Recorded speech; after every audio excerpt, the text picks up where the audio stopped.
Good evening, my dear friends. Welcome you all on your YouTube channel Markande's Academy. So, today we will discuss the most important questions regarding our comet, asteroid, and Earth. So, without any delay, let's start the video. So, here is our first question. मंगल और बृहस्पति ग्रह की कक्षाओं के बीच छोटे छोटे आकाशीय पिंड जो सूर्य की परिक्रमा करते हैं क्या कहलाते हैं? देखिए हमारे पास है कि मार्स प्लैनेट है हमारा और एक जुपिटर प्लैनेट है हमारा, ठीक है। तो इन दोनों की कक्षाओं के बीच में, ठीक है, ये दोनों ही प्लैनेट हैं हमारे जो सूरज के चारों तरफ है, जो वो एक निश्चित पाथ पर है, जो वो चक्कर लगाते हैं, ठीक है। तो क्या है कि हमने बोला कि इन दोनों ग्रहों की कक्षाओं के बीच में, यानी इन दोनों की यहाँ पर जो ये स्पेस है, ठीक है, यहाँ पर जो है बहुत सारे छोटे छोटे ग्रह पाए जाते हैं जिनको हम क्या कहते हैं, इनको हम क्षुद्र ग्रह कहते हैं, ठीक है। ये छोटे छोटे पिंड है और इनको क्षुद्र ग्रह बोला जाता है। चलते हैं नेक्स्ट क्वेश्चन की तरफ। नेक्स्ट क्वेश्चन देखिए क्या है। क्षुद्र ग्रह के गिरने से बना गर्त कौन सा है और यह कहाँ स्थित है? देखिए जब क्षुद्र ग्रह हैं, जब वो आपस में टकराते हैं, ठीक है, तो उनके बहुत छोटे छोटे टुकड़े हो जाते हैं और उनमें से कुछ एक टुकड़े हमारे जो अर्थ है उसकी सतह से टकरा करके अंदर आ जाते हैं ग्रेविटी के कारण, ठीक है, यानी धरती पर गिरते हैं। और वो जब धरती पर आकर के गिरते हैं तो वो इतनी तेज होती है उनकी रफ्तार कि उनके गिरने से एक गड्ढा बन जाता है, ठीक है। तो उस गड्ढे को हमने यहाँ क्या नाम दिया है, उसका नाम है लोनार झील, यानी कि वो कौन सा गर्त है, वो लोनार झील है। और कहाँ पड़ता है, तो ये महाराष्ट्र में पड़ता है, जो किससे बना है, क्षुद्र ग्रह के गिरने से बना है। चलते हैं नेक्स्ट क्वेश्चन की तरफ। एकमात्र किस क्षुद्र ग्रह को नग्न आंखों से देखा जा सकता है? तो देखिए कौन सा क्षुद्र ग्रह है जिसको हम नग्न आंखों से देख सकते हैं, यानी खुली आंखों से देख सकते हैं। हमें किसी चीज़ के प्रकार किसी कोई माध्यम की ज़रूरत नहीं पड़ती। जैसे हम सूर्य ग्रहण देखते हैं, ठीक है, सोलर एक्लिप्स होता है हमारा, तो उस टाइम पर हम उसको कैसे देखते हैं? या तो हम कोई एक्सरे वगैरह से देखते हैं उसको, ठीक है, या हम किसी तरीके को कोई स्पेक्स लगाते हैं, ठीक है, उस तरीके से हम उसको देखते हैं, ठीक है। तो अलग अलग मीडियम है हमारे पास हर एक चीज़ को देखने के, लेकिन इसको हम है जो अपनी खुली आंखों से बिल्कुल जैसे हम बाकी चीज़ों को देखते हैं, ठीक है, विदाउट किसी चीज़ की हेल्प के देख सकते हैं। तो ये है फोरवेस्टा। फोरवेस्टा वेस्ट को आप याद रखोगे कि इसको वेट से याद रखना, ठीक है, वेट नहीं कराता ये, ठीक है, ये किसी को भी फोर वेट के लिए नहीं है कि कोई मेरा वेट करो बैठ करके, ठीक है। तो फोरवेस्टा एक ऐसा हमारा क्षुद्र ग्रह है, एक ऐसा एस्ट्रॉइड है हमारा जिसको हम नग्न आँखों से देख सकते हैं। Here is the next question. लंबी चमकदार पूंछ वाले प्रकाश के चमकीले गोले के रूप में दिखाई देने वाले पिंडों को क्या कहते हैं? अब देखिए लंबी चमकदार पूंछ वाले, आप लोगों ने सूरज को देखा होगा कि हमारा सूरज है वो इस शेप का होता है, इस तरीके से होता है, ठीक है। तो उसमें क्या होता है कि हमारे ग्रह हैं, हमारे उपग्रह हैं, वो सारे सूरज के चारों ओर क्या है, एक निश्चित पाथ है, उसमें चक्कर लगाते हैं, ठीक है। मान लो हमारा जैसे सबसे पहला हमारा मरकरी आ गया, फिर हमारा वीनस है, फिर हमारी अर्थ है यहाँ पे, ठीक है। तो ये एक निश्चित पाथ में घूमते रहते हैं, ठीक है। अब क्या होता है कि बहुत छोटे छोटे चमकीले, ठीक है, छोटे छोटे चमकीले तरीके के जो कण होते हैं, ठीक है, वो आते हैं और यहाँ पर क्या है कि जो सूरज का हमारे यहाँ पर वो आकर के जैसे ही इसके पास में यहाँ तक आए, तो यहाँ तक आने के साथ ही उनकी जो वो जो गोले होते हैं, पिंड होते हैं, वो आग पकड़ लेते हैं। और आग पकड़ते पकड़ते जब वो सूरज की तरफ से वापस मुड़ते हैं, वापस जाते हैं, क्योंकि सूरज की गर्मी की वजह से उनको क्या हो जाती है कि आग लग जाती है उनमें, और उनकी आग इतनी ज़्यादा होती है कि वो हमें कैसे दिखते हैं कि जैसे उनके पीछे एक पूँछ हो, ठीक है, वो पूँछ के जैसे दिखाई देते हैं। और जब ये वापस लौटते हैं तो इनकी एक पूँछ सी बनी दिखाई देती है। तो इसमें कौन सा है पूँछ वाला, तो उनको बोलते हैं धूमकेतु, ठीक है। धूम मचाते हुए ये वापस चले जाते हैं, ठीक है, धूमकेतु हैं। और पुच्छल तारा इनको बोला जाता है, यानी पूंछ वाला तारा हम इनको बोलते हैं, ठीक है। तो ये रीज़न होता है कि जब ये सन के पास आते हैं तो इन आग पकड़ लेते हैं और वापस जाते हुए वो फिर हमें पूंछ की तरह, मतलब जो इनकी ये पिंड होते हैं वो जलते हुए हमें ऐसा लगता है कि मानो कि कोई पीछे पूंछ बनी हुई है, ठीक है। चलते हैं नेक्स्ट क्वेश्चन की तरफ। हेले धूमकेतु को कितने वर्ष बाद देखा जा सकता है? तो देखिए हेले जो धूमकेतु है, ठीक है, इसको हम 76 वर्ष के बाद देख सकते हैं, ठीक है। 76 वर्ष के बाद ये जो है एक बार दिखाई देता है, ठीक है। और ये जो हेले धूमकेतु है हमारा, ये हमने कब दिखाई दिया था हमें, ठीक है। तो इसका आंसर हम सबसे पहले टिक कर लेते हैं कि इसका आंसर हो जाएगा 76 वर्ष के बाद दिखाई देता है। ये दिखाई दिया था हमें 1986 में, ठीक है, 1986 में इसको देखा गया था। अगर हम इसमें 76 को ऐड करेंगे तो कितना हो जाएगा, ये हमारे पास 2062, ठीक है। यानी कि अभी इसको कब देखा जाएगा, 2062 में अब इसको देखा जा सकेगा, ठीक है। तो ये हमारा इसका आंसर हो गया कि 76 वर्ष के बाद इसको हम देख सकते हैं। चलते हैं हम नेक्स्ट क्वेश्चन की तरफ अपने। क्षुद्र ग्रहों के टुकड़े और धूमकेतुओं द्वारा पीछे छोड़े गए धूल के कण क्या कहलाते हैं? देखिए क्षुद्र ग्रह, जो क्षुद्र ग्रह जिससे हमारी क्या बनी है, लोनार झील कहाँ बनी है? महाराष्ट्र में। उससे, और जो धूमकेतु होते हैं जिसकी पूंछ में आग लग गई थी, जो सूरज के पास आया था, ठीक है। अब ये जो टकराते हैं, क्षुद्र ग्रह बहुत बड़ा था, छोटे छोटे टुकड़ों में बट गया, ठीक है, अचानक से टकरा करके किसी भी चीज़ से इन टुकड़ों में बट गया है। और ये जो धूमकेतु है, इसके पीछे क्या थी? आग लगी हुई थी ना। अब पीछे ये धूल के कण छोड़ता जाएगा बहुत सारे, ठीक है। अब ये जो धूल के कण हैं वो इनसे आपस में मिलेंगे और मिल कर के ये आपस में क्या बनाएंगे? उल्काएं। क्या बनाएंगे? ये उल्काएं, ठीक है। तो अगर हम पूछें कि ये क्या होती हैं उल्काएं, तो उल्काएं क्षुद्र ग्रहों के टुकड़े और धूमकेतुओं के द्वारा पीछे छोड़े गए धूल कण से बनी हुई होती हैं, ठीक है। और ये कैसी होती हैं? चमकीली होती हैं, हमें चमकदार दिखाई देती हैं आसमान में। चलते हैं नेक्स्ट क्वेश्चन की तरफ। जब पृथ्वी सूर्य से अत्यधिक पास होती है तो उसे क्या कहते हैं? देखिए हमने एक छोटा सा डायग्राम बनाया था, ये हमारा सन है, ठीक है। यहाँ पर हमारा जो सूरज है ये हमारा, ठीक है। इधर पे क्या है हमारा? यहाँ पे हमारा मरकरी है, यहाँ पे क्या है हमारा? यहाँ पे हमारा वीनस है, और यहाँ पे क्या है हमारा? यहाँ पे हमारा अर्थ है, ठीक है। ये हमारी अर्थ है। फिर उसके बाद हमारा जो है मार्स और जुपिटर, ये सारे ऐसे चलते जाते हैं। अब देखिए यहाँ से अगर हम सूरज के डिस्टेंस को यहाँ से मेज़र करें, यहाँ पे हमारी अर्थ है, तो देखो कितना लंबा जो गैप है सूरज और अर्थ के बीच में। अगर हम बोले कि हमारी अर्थ है वो घूमते हुए यहाँ पे आ जाती है, तो यहाँ से देखो कितना सा है, ठीक है। ये तो इससे डबल हो गया ना ये वाला। तो ये जो इतने पास है जो हमारी अर्थ सूरज के, इस स्थिति को हम क्या बोलते हैं? इसको बोलते हैं उपसौर, यानी सूरज बिल्कुल ऊपर है हमारी अर्थ के, ठीक है। उपसौर यानी सूरज ऊपर है, ठीक है। अगर इधर हम बोले कि अपसौर, अपसौर क्या होता है? कि अपसौर की अब अप है, अब हमारी अर्थ अप है, ठीक है, सूरज से, ठीक है। उपसौर में तो सूरज ऊपर है। इधर से हम एक आइडिया लगाना है जस्ट आप लोगों को कि ये अपसौर इस तरीके से है और उपसौर इस तरीके से है, ठीक है। उपसौर जो बिल्कुल पास में हो, अपसौर जो हमारी स्थिति है हमारी अर्थ की सूरज से दूर हो। चलते हैं नेक्स्ट क्वेश्चन की तरफ। नेक्स्ट देखिए क्या है? उपसौर और अपसौर की स्थिति कब होती है? अब देखिए उपसौर और अपसौर, जो उपसौर की स्थिति है यानी कि वो पास वाली, तो वो कब होगी? जैसे ही हमारा जो न्यू ईयर है स्टार्ट हुआ, तो सबसे पहले क्या आता है? जनवरी आता है ना। तो 3 जनवरी, थर्ड ऑफ जनवरी को होगी, और 4 ऑफ जुलाई को हमारी क्या होगी? अपसौर होगी, ठीक है। समझ में आ गया सबको? जो हमारी उपसौर है उसको हम क्या बोलते हैं? पेरिहिलियन भी बोलते हैं, इसको पेरिहिलियन भी बोला जाता है, ठीक है। ये उपसौर को बोला जाता है। उपसौर यानी कि जिसमें क्या है? सूरज ऊपर है, ठीक है। और जो है हमारी एपिहिलियन है, एपिहिलियन किसको बोलते हैं? हमारा अपसौर को बोलते हैं, ठीक है। अपसौर हमारे कब होता है? 4 ऑफ जुलाई को, और उपसौर कब होता है? 3 ऑफ जैन को, ठीक है। चलते हैं नेक्स्ट क्वेश्चन की तरफ अपने। उपसौर और अपसौर को मिलाने वाली रेखा को क्या कहते हैं? अब देखिए जो उपसौर और अपसौर को मिलाने वाली रेखा है, ठीक है। मान लो कि एक साइड पे हमारी अर्थ यहाँ थी, सन यहाँ है, और एक बार अर्थ यहाँ है, तो ये वाली रेखा और इधर वाली रेखा, तो इन दोनों को मिलाने वाली इस बीच वाली रेखा को हम क्या बोलेंगे? तो इसको क्या बोलते हैं? एप्साइड रेखा। क्या बोलते हैं हम इसको? एप्साइड रेखा बोलते हैं। चलते हैं नेक्स्ट क्वेश्चन की तरफ अपने। भूमध्य रेखा के उत्तर में 23.5 डिग्री अक्षांश को किस नाम से जाना जाता है? तो देखिए भूमध्य रेखा के उत्तर में जो ऊपर की तरफ है हमारे 23.5 डिग्री अक्षांश, ठीक है, उसको हम किस नाम से जानते हैं? हमारे पास 2 तरीके के होते हैं ये, ठीक है।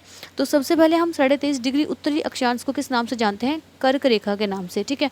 और जो कर्क रेखा है वो हमारे इंडिया से गुजरती है। आप लोगों को याद रखना है कि वो इंडिया से गुजरती है, और इंडिया में भी कितने स्टेट को? 8 स्टेट को कट करते हुए 8 स्टेट से वो गुजरती है, ठीक है। इसको याद रखना आपने। इसकी ट्रिक है, जैसे ये हमारे पास है बंगाली मित्र, गरम छत, झार, ठीक है। बंगाल से हमारा क्या बन जाएगा? वेस्ट बंगाल है हमारा। मी से क्या बन जाएगा हमारा? मिजोरम। त्र से हमारा त्रिपुरा, ग से हमारा गुजरात, र से राजस्थान, म से मध्य प्रदेश, छत से छत्तीसगढ़, और झार से झारखंड, ठीक है। तो 1 2 3 और 4 5 6 7 8, ये हमारी 8 स्टेट होगी जिनसे ये हमारी कर्क रेखा है वो क्रॉस करते हैं, गुजरती है। चलते हैं नेक्स्ट क्वेश्चन की तरफ। दक्षिण में 23.5 डिग्री अक्षांश को किस नाम से जाना जाता है? तो दक्षिण में जो है 23.5 डिग्री अक्षांश, उसको किस नाम से जानते हैं? तो उसको जानते हैं हम मकर रेखा के नाम से। ऊपर वाली हमारी हो गई, मान लिया कि ये हमारा ग्लोब है, ये ऊपर वाली हमारी कौन सी हो गई? ये होगी कर्क, ठीक है। ये जो बीच वाली है हमारी 0 डिग्री, ठीक है, या हम इसको क्या बोल देते हैं? विषुवत, ठीक है। ये इक्वेटर हम इसको बोल देते हैं। इधर वाली जो हमारी हो गई इसको हम मकर रेखा बोल देते हैं, ठीक है। Tropic of cancer, tropic of capricorn, ठीक है। अब क्या ध्यान रखना है, इंडिया में से ये वाली क्रॉस करती है, ठीक है। और अगर पूछा जाए कि ऐसी कौन सी कंट्री है जिसमें से ये तीनों रेखाएं क्रॉस करती हैं, तो वो है हमारी अफ्रीका, ठीक है। अफ्रीका कॉन्टिनेंट है जो हमारा, अफ्रीका जो हमारा महाद्वीप है, उससे ये तीनों रेखाएं क्रॉस करती हैं, तीनों रेखाएं उसको काटती हैं। चलते हैं नेक्स्ट क्वेश्चन की तरफ अपने। दो देशांतरों के बीच में अधिकतम कितनी दूरी होती है? अब देखिए, जो दो देशांतर होते हैं हमारे, उनके बीच में अधिकतम दूरी कितनी होती है? तो दो देशांतरों के बीच में हमारे पास अधिकतम दूरी होती है 111.32 किलोमीटर, ठीक है। मैंने यहाँ 32 ऐड नहीं किया है क्योंकि एक लाइट सा हिंट याद रखना आप लोगों ने कि 111 111 होता है, ठीक है, 111 होता है इनके बीच की दूरी। जो देशांतर होते हैं हमारे, देखिए इस तरीके से हमारा ग्लोब है, ये जो ऊपर ऐसे खड़ी हुई लाइंस होती है, ठीक है, इनको हम क्या बोलते हैं? इनको हम देशांतर बोलते हैं। और ये जो इस तरीके से हमारी पड़ी हुई लाइंस होती हैं, इनको हम क्या बोलते हैं? अक्षांश बोलते हैं, ठीक है। तो ये है हमारा अक्षांश और देशांतर। चलते हैं नेक्स्ट क्वेश्चन की तरफ। देशांतर रेखाओं की संख्याएं कितनी हैं? अब देखिए, जो देशांतर रेखाएं हैं वो टोटल कितनी हैं?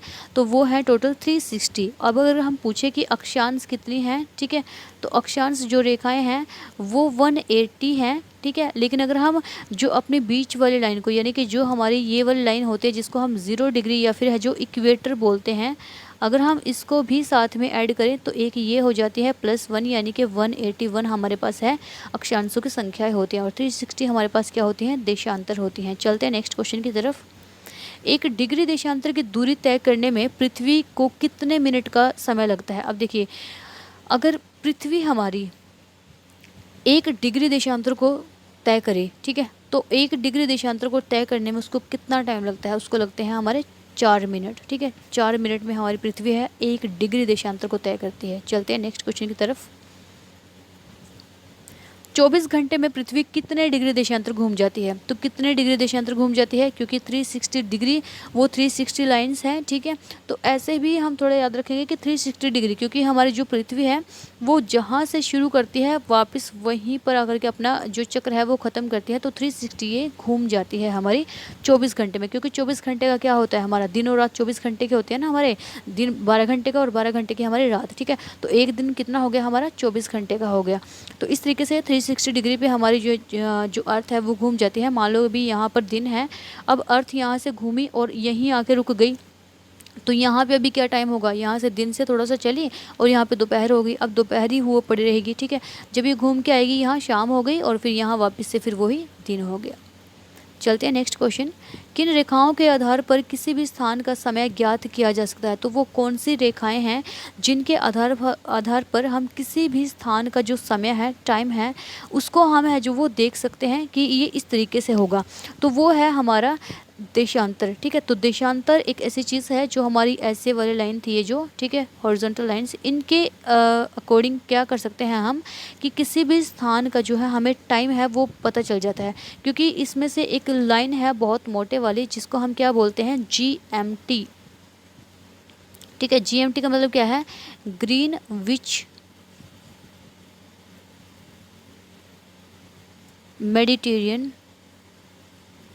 मेरिडियन है, सॉरी, ग्रीनविच मेरिडियन टाइमलाइन है GMT, ग्रीनविच मेरिडियन लाइन है ये, ठीक है, मेडिटेरियन नहीं है, सॉरी,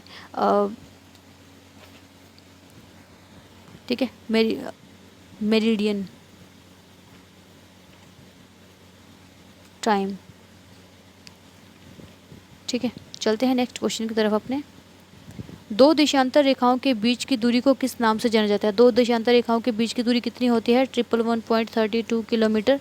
जिसमें हमने क्या बोला है कि आपको क्या याद रखना है कि ओनली 111 याद रखना है। और इन दोनों के बीच की जो दूरी होती है, दो देशांतर, एक देशांतर ये और एक देशांतर ये, इन दोनों के बीच की इस दूरी को हम क्या कहते हैं। जैसे हमारे पास ये ग्लोब है मान लो, ठीक है। अब इसमें क्या होता है, इस तरीके से लाइन लगी हुई होती है, ठीक है। इस तरीके की जो लाइन लगी हुई हैं, अब इन दोनों के बीच की दूरी को हम क्या बोलेंगे, तो इनको नाम देंगे हम गोरे। चलते हैं नेक्स्ट क्वेश्चन की तरफ अपने। 21 जून को सूर्य कर्क रेखा पर लंबवत होता है। इस दिन उत्तरी गोलार्ध में सबसे बड़ा दिन होता है। इसे किस नाम से जाना जाता है। तो देखिए अभी अभी हमने पढ़ा है कि 21 जून को, ठीक है, अगर पूछा जाए कि कब, 21 जून को जो है हमारे यहाँ जो सूरज है, सूरज की किरणें हैं, ठीक है, वो लंबवत होती हैं, ठीक है। और इस उत्तरी गोलार्ध में जिस दिन बड़ा दिन हम मनाते हैं, तो ये कब होती है, ये होती है, इसको हम क्या बोलते हैं, कर्क संक्रांति बोलते हैं। इसको क्या बोलते हैं हम, कर्क संक्रांति बोलते हैं, ठीक है। और जो 21 जून होता है हमारा, इस दिन है जो उत्तरी गोलार्ध में सबसे बड़ा जो हमारा जो दिन है वो मनाया जाता है, ठीक है। इसमें जो हमारा दिन होगा वो कितने टाइम का होगा, वो होगा 13 घंटे 13 आवर्स और 20 मिनट्स का, ठीक है। ये याद रखना है, ये 40 मिनट्स का होगा आई थिंक, सॉरी नहीं 20 मिनट्स का ही होगा, ठीक है। तो 13 आवर्स और 20 मिनट्स का हमारे पास दिन होगा। और इसके अपोजिट क्या होता है, आप लोगों को एक छोटी सी बात क्लियर होनी चाहिए कि जो हमारी अर्थ है उस पर सबसे बड़ी जो रात होती है ना, वो 22 दिसंबर को होती है, ठीक है। 22 दिसंबर को क्या होगा हमारा, कि इस दिन है जो हमारी जो रात होगी वो सबसे बड़ी होगी, ठीक है। और जो दिन होगा वो सबसे छोटा होगा, ठीक है। इसमें क्या होगा कि जो हमारी रात होगी वो 13 घंटे और 20 मिनट की होगी, ठीक है। और जो दिन होगा वो कितना होगा हमारा, वो होगा 10 घंटे और 40 मिनट। 21 जून को दिन ये होता है, और ठीक है, यानी 21 जून को दिन होगा हमारा 13 घंटे 20 मिनट का, दिन सबसे बड़ा। और 22 जो दिसंबर है हमारी, उसको होगा रात सबसे बड़ी, ये वाली। फिर इसके अपोजिट है हमारे पास ये, ठीक है। इसमें क्या होगा कि जो हमारी जो 21 और 22 अभी हमने कर ली, उसके बाद हमारा आता है कि दिन और रात सबसे बड़ी और छोटी, ठीक है। तो जिस दिन 22 दिसंबर को हमारा दिन क्या होगा, सबसे बड़ा होगा, रात क्या होगी, सबसे बड़ी होगी, और दिन छोटा, तो दिन इतने टाइम का होगा। और 21 जून को भी सेम होता है, ये दिन होता है ये हमारा, ठीक है। 21 जून को ये दिन होता है डे, और 22 दिसंबर को ये हमारी नाइट होती है, ठीक है। और ये फिर उल्टा होगा, अगर ये दिन है तो यहाँ रात होगी, और यहाँ वहाँ रात है तो यहाँ दिन होगा। चलते हैं नेक्स्ट क्वेश्चन की तरफ।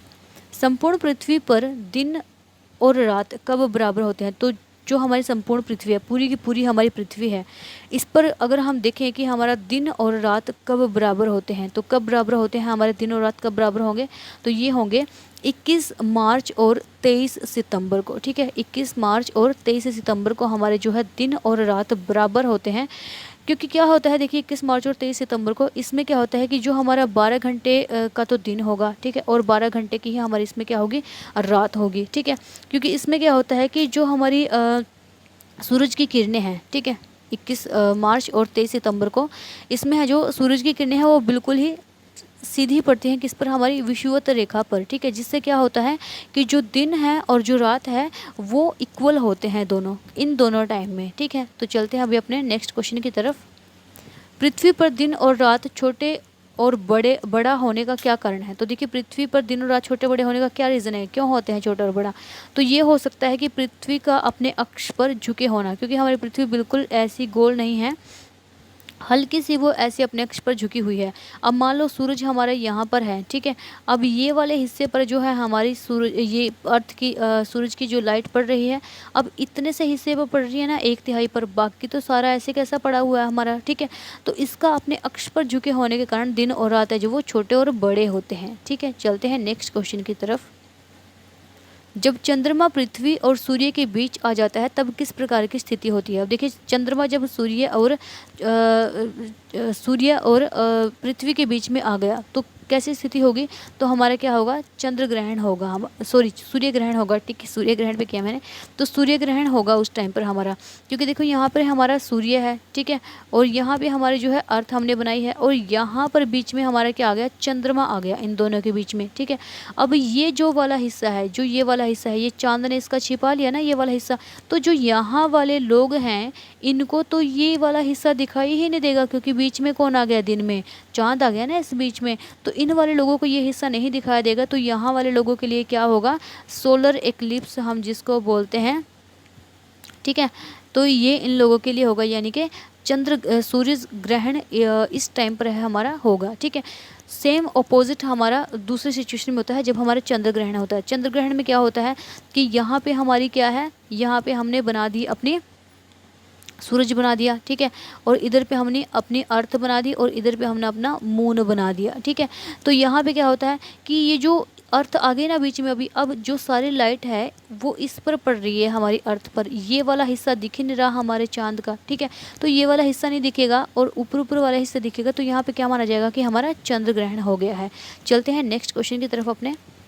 सूर्य ग्रहण हमेशा कब होता है, तो देखिए सूर्य ग्रहण हमेशा कब होगा, सूर्य ग्रहण हमेशा अमावस्या को होगा, ठीक है, लेकिन हर एक अमावस्या को नहीं होता है, क्योंकि जो अमावस्या और पूर्णिमा है वो हर एक 15 दिन के बाद हमारे यहाँ जो वो आती रहती है, हर अमावस्या को नहीं होता है, इनकी जो सिचुएशन है वो अलग होती है, ठीक है। चलते हैं नेक्स्ट क्वेश्चन की तरफ अपने। वह जो चंद्र ग्रहण है वो भी हर पूर्णिमा को नहीं होता है, क्योंकि हमारे जो अर्थ है और जो हमारा जो चंद्रमा है, जो उसके अक्ष का पथ है, मतलब जो अपने अक्ष पर वो घूमते हैं उनकी कक्षा है, उसमें 5 डिग्री का डिफरेंस है दोनों में, ठीक है। चलते हैं नेक्स्ट क्वेश्चन की तरफ।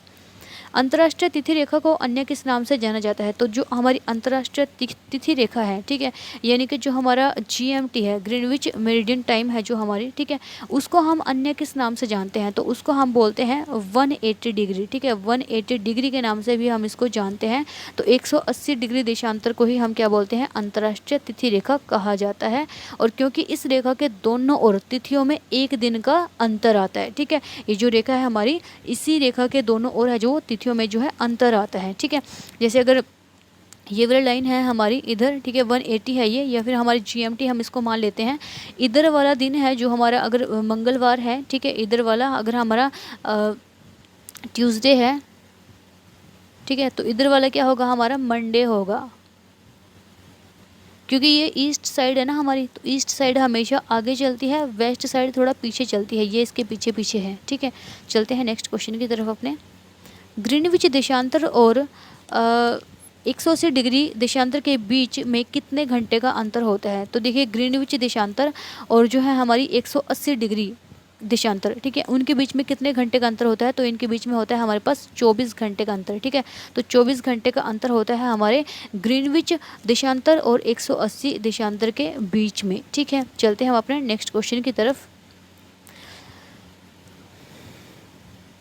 0 डिग्री से 180 डिग्री पूर्व की ओर जाने पर कितने घंटे की अवधि लगती है। अब देखिए अगर हम 0 डिग्री से, ठीक है, जो हमारे 0 डिग्री है उससे अगर हम 180 डिग्री पूर्व की ओर चले, ठीक है, 180 डिग्री हमारी ये है यहाँ पर, ठीक है, और यहाँ से हमने इधर जाना है पूर्व की तरफ, तो क्या होगा, यहाँ पे जो है हमारे 12 घंटे, याद रखना, ठीक है, ये 12 घंटे है हमारे आगे होता है, ये हमेशा 12 घंटे इस लाइन से ये आगे होगा, और इस लाइन से ही ये वाली जो हमारी है, ये वेस्ट वाली साइड है हमारी, ये 12 घंटे पीछे होगी।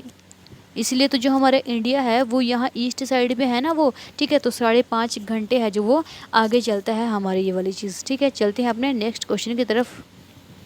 विश्व को कितने समय जोन में विभाजित किया गया और प्रत्येक जोन कितने डिग्री के बराबर होता है, तो जो पूरा का पूरा वर्ल्ड है हमने उसको कितने जोनों में विभाजित कर दिया है, और वो जो प्रत्येक जोन है वो कितने डिग्री के बराबर होता है, तो प्रत्येक को हमने डिवाइड किया है, उसको विभाजित किया है 24 जोन में, ठीक है, पूरे वर्ल्ड को 24 जोन में विभाजित किया है, जिसमें है जो 15 डिग्री है के बराबर होता है हर एक जोन हमारा, ठीक है, हर एक लाइन जो होती है हमारी, ये जो जोन बना दिया हमने, ठीक है, तो हमने इसको 24 जोन, ये ये वाले तरीके के हमारे जो है ये 24 हमने लगाए हैं, और हर एक जो हमारी जो जोन है वो 15 डिग्री का होता है हमारा, ठीक है।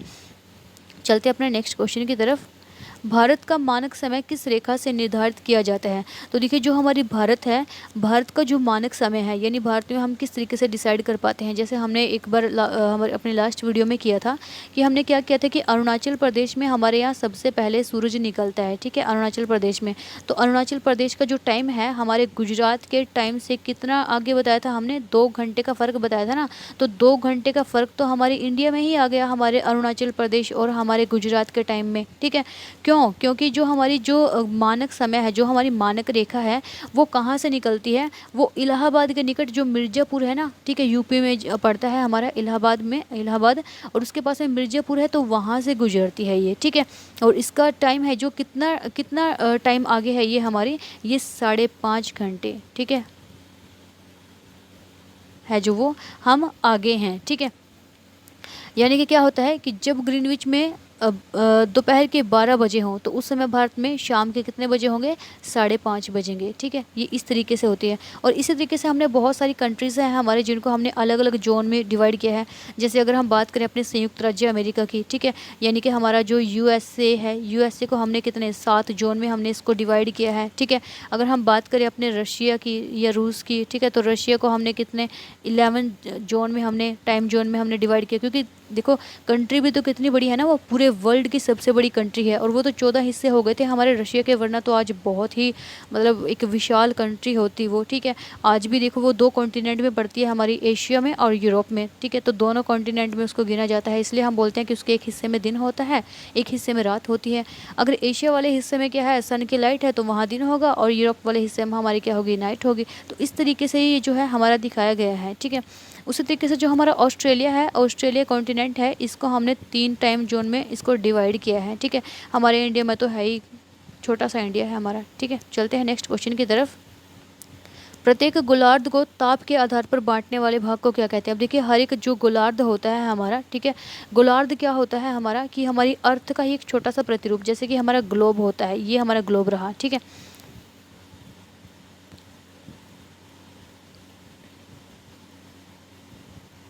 ये हमारा ग्लोब रहा, इस पे इस तरीके की लाइन लगी हुई होती हैं।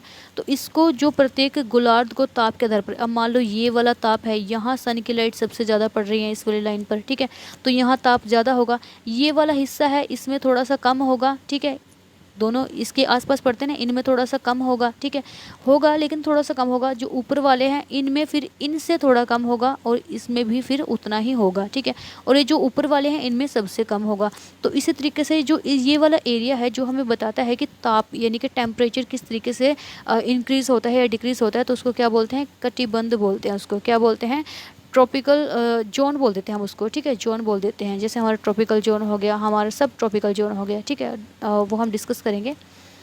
आगे है विषुवत रेखा से 30 डिग्री उत्तर एवं 30 डिग्री दक्षिण भाग को क्या कहते हैं? अब देखिए विषुवत रेखा थी हमारी, विषुवत रेखा ये है हमारी यानी कि बीच वाली, ठीक है, इस पे यहाँ पर है हमारा 30 डिग्री, और यहाँ पे भी है 30 डिग्री। अब ये 30 डिग्री कहाँ है, ये नॉर्थ में है, और ये कहाँ है, ये साउथ में है, ठीक है, ये नॉर्थ वाला है, ये साउथ वाला है। तो जो 30 डिग्री हमारा उत्तरी है, ठीक है, उत्तर वाला हिस्सा है, ठीक है, तो विषुवत रेखा से 30 डिग्री और दक्षिण 30 डिग्री दक्षिण का भाग है, उसको हम क्या बोलते हैं, उसको बोलते हैं उष्ण। उष्ण का मतलब है कि भयंकर गर्मी, ठीक है, क्योंकि यहाँ पर सूरज की लाइट है जो वो एकदम से डायरेक्टली पड़ रही है ना, ठीक है, ये हमारा सूरज लाइट छोड़ रहा है, सीधा डायरेक्टली वहाँ जा रही है, तो यहाँ से जो हमारी लाइट है वो जा रही है, तो इस वाले हिस्से को तपाएगी, तो इधर पे भी तो कुछ असर होगा ना, तो इसको उष्ण कटिबंधीय बोलते हैं, ठीक है। बात आती है आगे, आगे यहाँ पे ये है हमारा 0 से 30, यहाँ पे देखो हमारी 0 डिग्री है, 0 से 30, 0 से 30, ये है मान लो हमारा 30 से सीधा हम हमारा होता है 45 डिग्री, तो ये 45 डिग्री वाला है, और नीचे भी सेम हमारा 45 डिग्री वाला है, ठीक है। तो इन 45 डिग्री वालों पे को क्या बोलते हैं हम, इनको बोलते हैं हम उपोष्ण कटिबंध। उपोष्ण यानी थोड़ा सा उष्ण से थोड़ा सा कम, ठीक है, उपोष्ण यानी कि सब ट्रॉपिकल इसको जोन बोल देते हैं हम, ठीक है। उसके बाद हमारा आता है कि शीतोष्ण कटिबंध। शीतोष्ण कौन सा होता है, ये वाला बिल्कुल ही इससे थोड़ा सा ऐसे ऐसे वाला, ठीक है, थोड़ा सा ऊपर होगा इससे। ये कहाँ से कहाँ तक होगा, ये 45 था हमारा, तो ये 66 रख लिया हमने, 66 डिग्री, यहाँ पर भी 66 डिग्री। तो इस वाले हिस्से को हम क्या बोलेंगे, ये वाला हिस्सा जो इस वाले हिस्से में पड़ता है हमारा, इसको हम बोलेंगे अपना शीतोष्ण, थोड़ा थोड़ा शीत, ठीक है। शीत का मतलब क्या होता है कि थोड़ा ठंडक महसूस हो, ठीक है। यहाँ जो सूर्य सिर के ऊपर कभी नहीं चमकता, ठीक है, यानी कि यहाँ पर बिल्कुल ये नहीं है कि सूरज की लाइट बिल्कुल ही वहाँ सीधी जाएगी, क्योंकि आगे आने वाले देखो ये जोन है ना, ये आगे अड़ जाएंगे, ये वहाँ तक इतनी लाइट जाने ही नहीं देंगे, ठीक है। तो यहाँ पर कभी भी है जो वो सूरज सीधा नहीं पड़ता, बल्कि उसकी जो किरणें हैं वो तिरछी पड़ती है, ठीक है। और इसलिए यहाँ पर जो टेम्परेचर है वो कैसे रहता है, कम रहता है, मतलब थोड़ी सर्दी वगैरह ज़्यादा होती है यहाँ पे, ठीक है, इतनी ज़्यादा गर्मी नहीं पड़ती यहाँ पे। उसके बाद आता है हमारा ध्रुवीय, जिस ये वाली चीज़ है हमारी, ये पोल, ठीक है, इसको हम पोल बोलते हैं, ध्रुवीय, जहाँ से हम सीधा क्या क्या है, ये हमारा 90 डिग्री, ये भी हमारा क्या है 90 डिग्री, तो 90 डिग्री पे है हमारा दोनों, ठीक है। यहाँ का जो ताप है वो अत्यंत ही कम होता है, बहुत ज़्यादा कम होता है, ठीक है। और यहाँ पर वैसे तो क्या होता है कि इतना कम होता है कि यहाँ पर बर्फ़ ही जमी रहती है हमारी, जैसे अब हम अपने अंटार्कटिका को ले लें, ठीक है। तो अंटार्कटिका कहाँ है हमारा, बिल्कुल नीचे ही तो पड़ गया ना, ठीक है, तो वो नीचे ही है। तो उस तरीके से जो है हमारे अंटार्कटिका, इसको जो सफ़ेद बर्फ़ की ज़मीन बोला जाता है, इस तरीके करके कुछ, ठीक है। तो ये इस तरीके से होता है। होप सो कि आप लोगों को क्लियर हुआ होगा। अगर नहीं क्लियर हो तो एक बार वीडियो के नीचे आप लोग कमेंट कर दीजिएगा, मैं इसको अच्छे से क्लियर कराने की कोशिश करूँगी आपको। चलते हैं नेक्स्ट क्वेश्चन की तरफ। ध्रुवीय कटिबंध किस डिग्री के मध्य स्थित भाग को कहा जाता है। आप देखिए, जो ध्रुवीय है, हमने अभी अभी बात की थी कि जो ध्रुव है हमारा, ध्रुव कहाँ पे होते हैं, बिल्कुल ही ऊपर होते हैं ना, और बिल्कुल ही नीचे, बिल्कुल ही उत्तर में या फिर बिल्कुल ही दक्षिण में। तो ये 66 डिग्री से हमारा 90 डिग्री के बीच की जो हमारा टाइम होता है, ठीक है, उसको हम क्या बोलते हैं, अपना ध्रुवीय कटिबंध बोलते हैं। तो आज के क्वेश्चन हमारे यहीं तक थे। आशा करती हूँ कि आप लोगों को पसंद आए होंगे। अगर अच्छे लगे हैं तो लाइक कीजिएगा, शेयर कीजिएगा और प्लीज़ चैनल को सब्सक्राइब कर दीजिएगा। Thank you very much.